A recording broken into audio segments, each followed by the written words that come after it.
Hey, it's your buddy AJ from the Y-Files. And Hecklefish. Right, and Hecklefish. We just wanted to tell you that if you want to start a podcast, Spotify makes it easy. It'd have to be easy for humans to understand it. Will you stop that? I'm just saying. Spotify for podcasters lets you record and edit podcasts from your computer. I don't have a computer. Do you have a phone? Of course I have a phone. I'm not a savage. Well, with Spotify, you can record podcasts from your phone, too. Spotify makes it easy to distribute your podcast to every platform, and you can even earn money. I do need money. What do you need money for? You kidding? I'm getting killed on Guppy support payments. These 3 ex-wives are expensive. What, you don't want to support your kids? What are you, my wife's lawyer now? Never mind. And I don't know if you noticed, but all Y-Files episodes are video, too. And there's a ton of other features, but we can't be here all day. Will you settle down? I need you to hurry up with this stupid commercial. I got a packed calendar today. I'm sorry about him. Anyway, check out Spotify for podcasters. It's free, no catch, and you could start today. Are we done? We're done, but you need to check your attitude. Excuse me, but I don't have all day to sit here and talk about Spotify. Look, this would go a lot faster if you would just let me get through it without...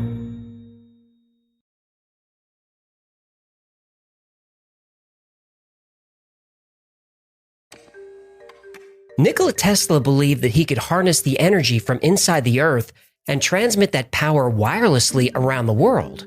His early experiments were successful, but his research mysteriously vanished after his death. There is no evidence left of Tesla's wireless power technology. Or is there? For years, we were taught that the Great Pyramid of Giza was a tomb for a king. It wasn't. It had a different purpose. Tesla didn't invent wireless power. It's been here for 5,000 years, and probably a lot longer than that.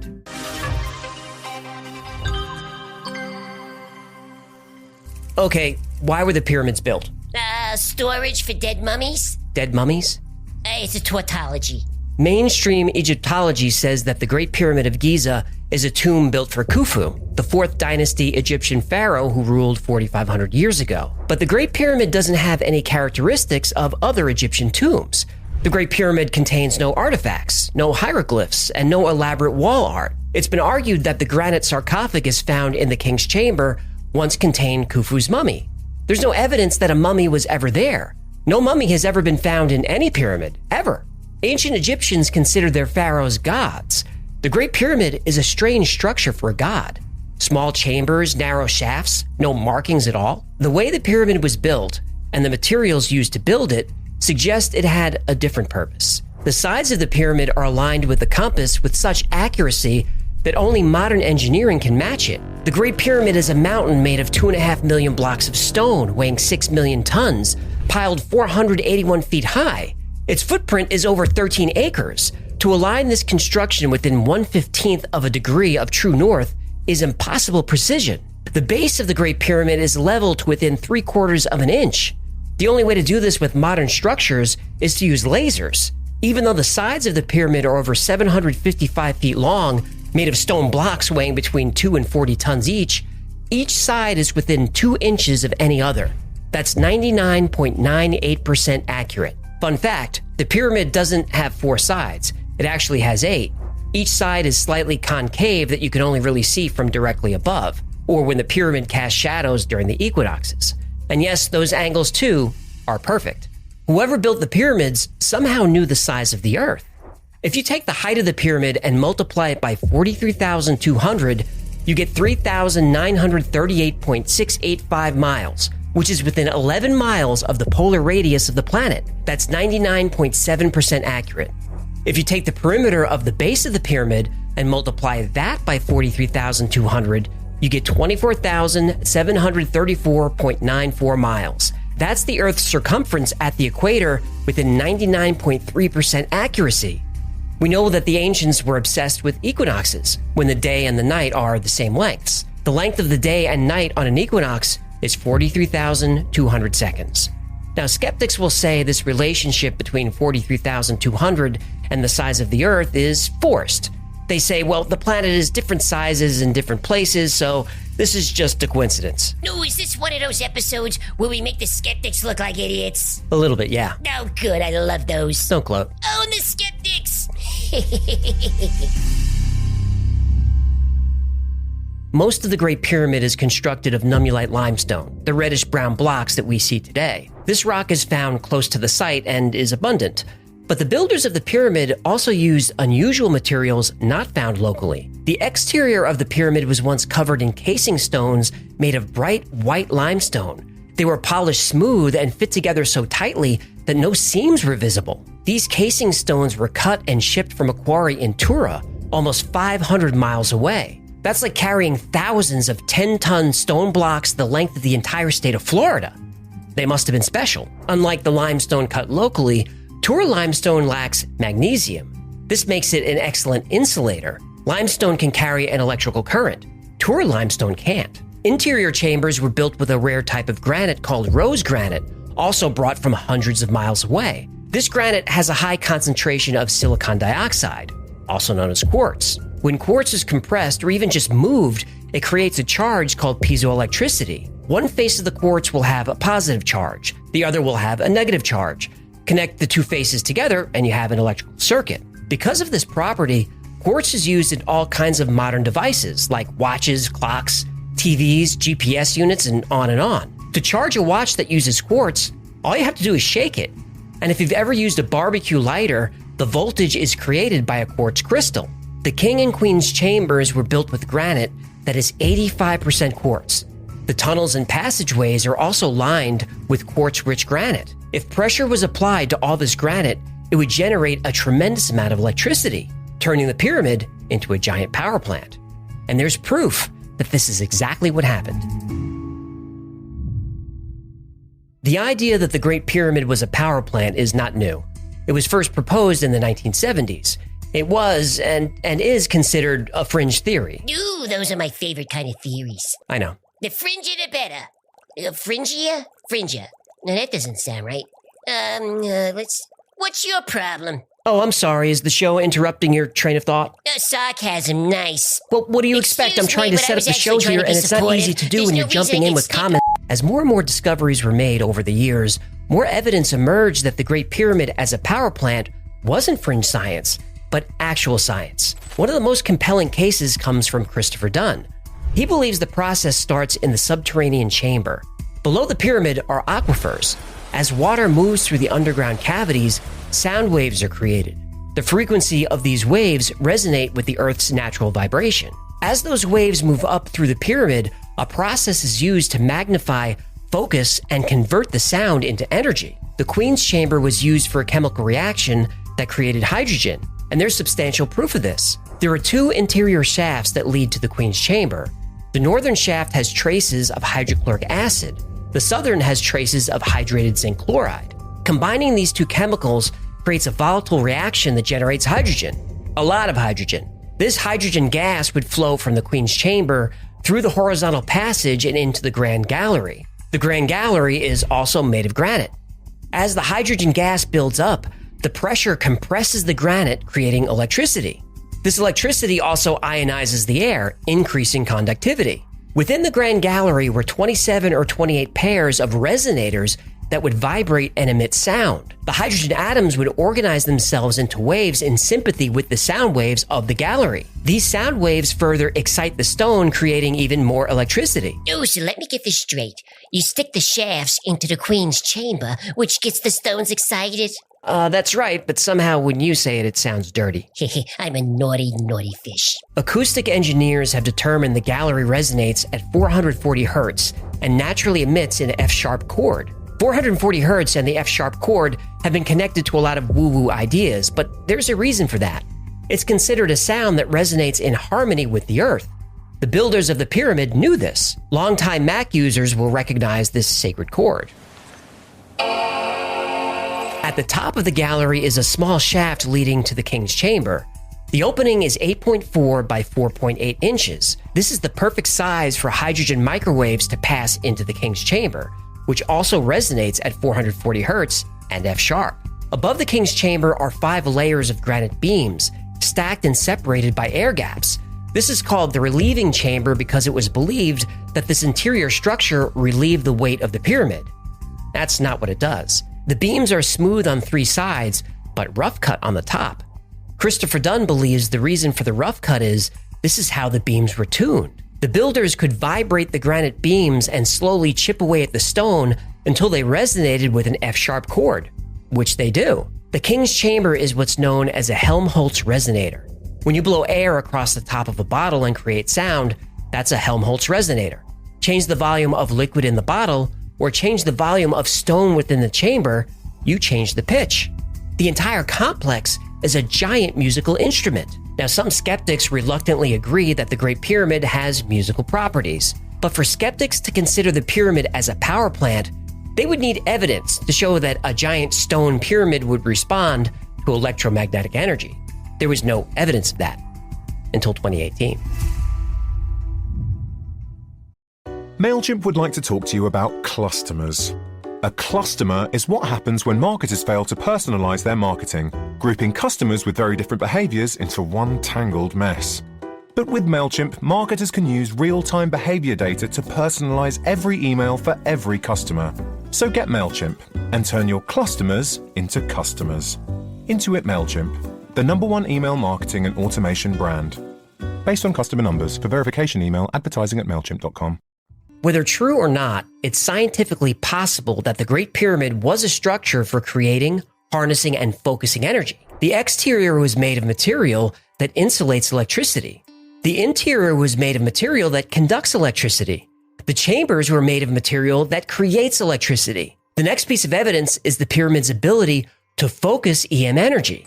In 2018, scientists used radio waves at different frequencies to see if the Great Pyramid would interact with electromagnetic waves of a resonant length. Their experiments proved that in a resonant state, the pyramid can concentrate electromagnetic energy in the internal chambers as well as under its base. Resonance in the pyramid can be induced by radio waves with the lengths ranging from 200 to 600 meters.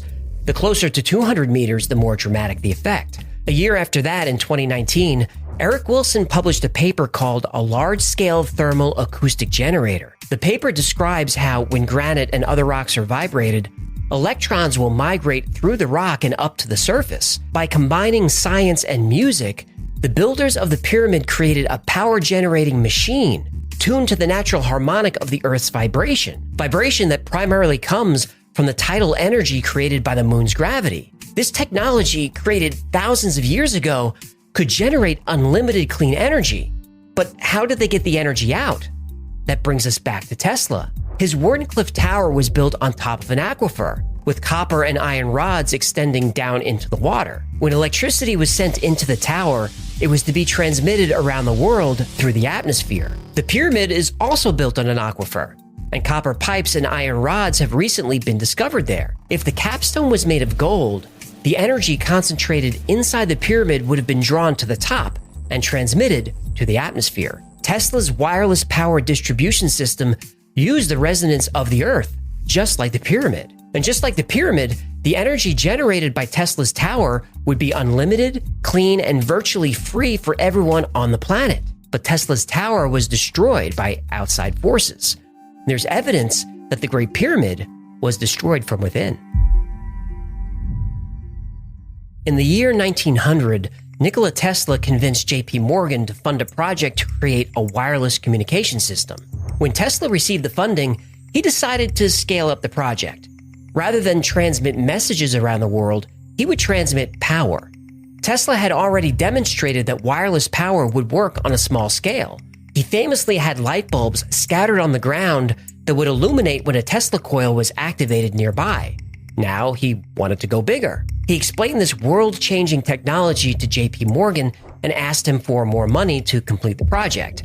Rather than support Tesla, Morgan pulled his funding, claiming breach of contract. J.P. Morgan owned General Electric, which would be made obsolete. He owned AT&T, which would also become obsolete. J.P. Morgan owned copper mines all over the world, and his factories generated miles of copper wire. J.P. Morgan owned rubber farms and factories that created insulation for wire. He owned steel companies and factories that built power generators. He owned timber mills that created telegraph and electricity poles. He owned coal mines that fueled existing power plants. And he owned 24 railroads that transported all these resources around the country. None of this would be necessary if Tesla created free, unlimited wireless power. For several years, Tesla wrote J.P. Morgan almost every month. begging him to reconsider. He wouldn't. Instead, JP Morgan chose to finance Tesla's competitors, Edison and Marconi, who were improving on and getting rich from Tesla's inventions. And not only did JP Morgan refuse any further investment, but he also put out word to everyone in the wealthy investor class that Tesla should be avoided. He was essentially blacklisted. By 1915, Tesla had accumulated so much debt that the bank foreclosed on the Wardenclyffe property. The tower was demolished in 1917 and sold for scrap. The project was never completed. Tesla was a genius, but he was at a disadvantage. Men like Edison and Marconi knew how to bring Tesla's inventions to market. They knew how to make technology accessible. And most of all, they knew how to play the game. You don't bite the hand that feeds you. That's why 84% of the world's energy is created from fossil fuels. It's also why Tesla died alone and broke. It's possible that the Great Pyramid suffered some catastrophic event that caused it to stop working. In addition to hydrochloric acid, there are traces of sulfuric acid in the southern shaft. In the northern shaft, there's zinc chloride and ammonium chloride. These chemicals can create hydrogen without being mixed, but if you do combine ammonium chloride with sulfuric acid, you get more than a reaction. You get an explosion. Because of the structure of the pyramid, this explosion could be controlled, but there's evidence that an uncontrolled explosion may have occurred. In 2001, in the Grand Gallery, scorch marks were discovered in the ceiling above where the resonators would have been. In the King's Chamber, cracks have been found in the granite beams. At first, this was thought to be caused by an earthquake, but the damage was only found in areas of the pyramid where the flow of highly compressed, heated hydrogen occurred. The walls in the King's Chamber have been pushed out over an inch. It takes a lot of pressure to push tons of granite out that far. The Great Step outside the King's Chamber also shows extensive damage like that from an explosion, not an earthquake. Other parts of the interior also show signs of charring. When the southern shaft was discovered, it was coated with salt about an inch thick. This would happen if hydrogen was boiling and bubbling up the shaft. What caused the pyramid power plant to explode is not known, but Christopher Dunn believes it was some sort of cataclysm, not an earthquake, but maybe an asteroid impact. There's a problem with this theory, though. The ancient Egyptians kept meticulous records of everything. There is no record of an impact during this time. Dunn believes it happened thousands of years earlier. And that brings me to this thought. Skeptics will say if the ancient Egyptians used electricity, there would be documentation, even hard evidence of it. You'll see true believers point to glyphs that look like light bulbs, but I honestly think that's a stretch. There's no evidence the Egyptians worked with glass or any components used to make a light bulb. So why is there no evidence of the use of electricity in ancient Egypt, and no record of electricity being generated by the Great Pyramid? Well, because the ancient Egyptians didn't build it.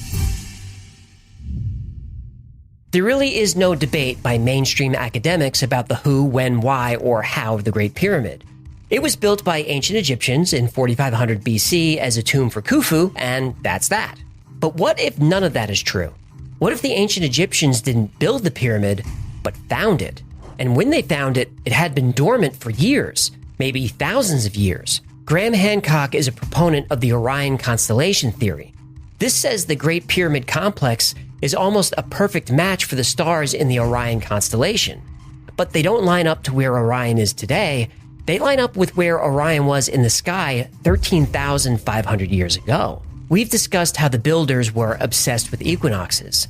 The Sphinx faces due east, and on the vernal equinox, the constellation that rose due east 13,500 years ago was Leo. Now, I'll concede the astronomical evidence could be a coincidence, but there is hard evidence that these structures are older than originally thought. You can't carbon date limestone, but there are clues that the pyramid and the Sphinx have been there for a long, long time. Robert Schoch from Boston University believes the Sphinx and Giza complex is about 13,500 years old. Giza has been an extremely dry climate since the time of the pharaohs, but the Sphinx shows signs not only of wind and sand erosion, but also extreme water erosion. The erosion patterns around the base of the Sphinx could only occur if huge volumes of water are washing over the plateau at violent speeds. There's evidence this happened at the end of the Younger Dryas, which marked the end of the last ice age in 9700 BC.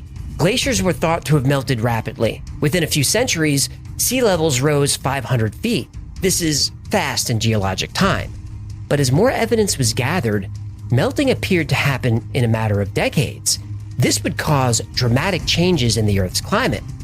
But when recent ice core samples were studied, things got even more dramatic. There's evidence that the last ice age didn't end over centuries or decades, but ended in one single day. Some claim that an asteroid impact caused the last ice age to end. A worldwide disaster like the Chicxulub impact that wiped out the dinosaurs. That's not what happened. An impact causes cooling. Recent studies show that there was a major solar event that happened around 9700 BC, basically the mother of all CMEs.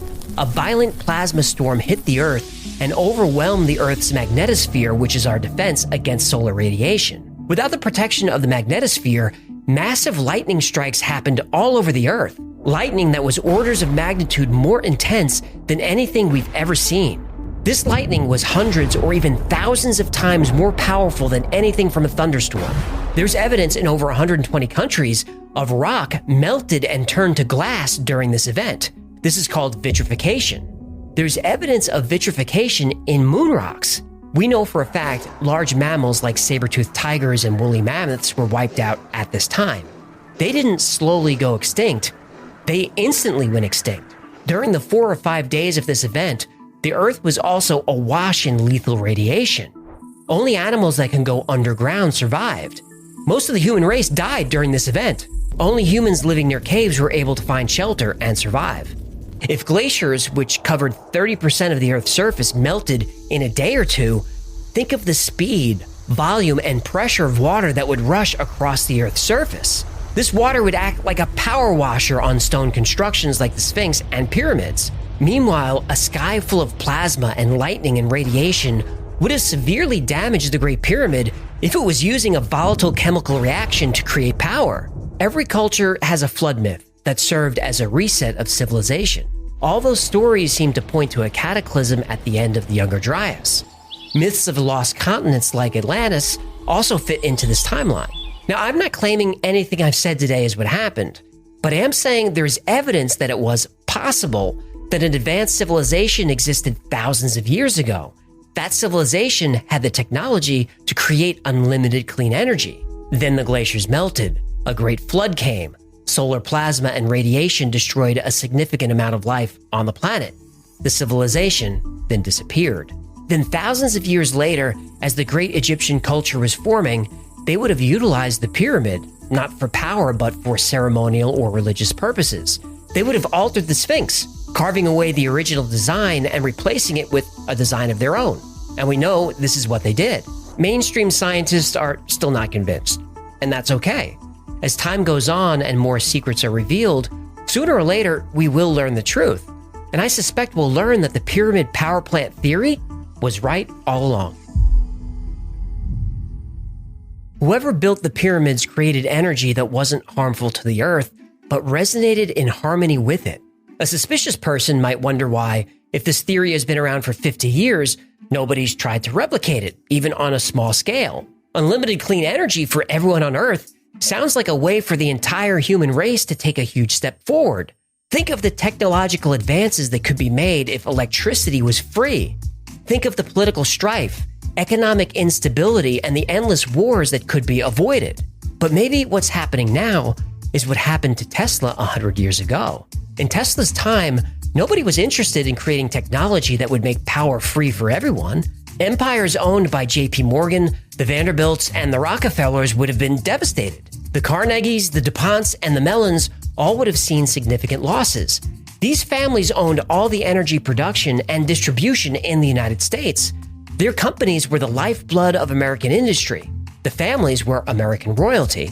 If Tesla was able to achieve his vision, not only would the wealth of these families be diminished, so would America's standing in the world as a great new industrial power. Tesla said he wanted to bring abundant electrical energy to remote, underdeveloped parts of the world to foster closer communication between nations.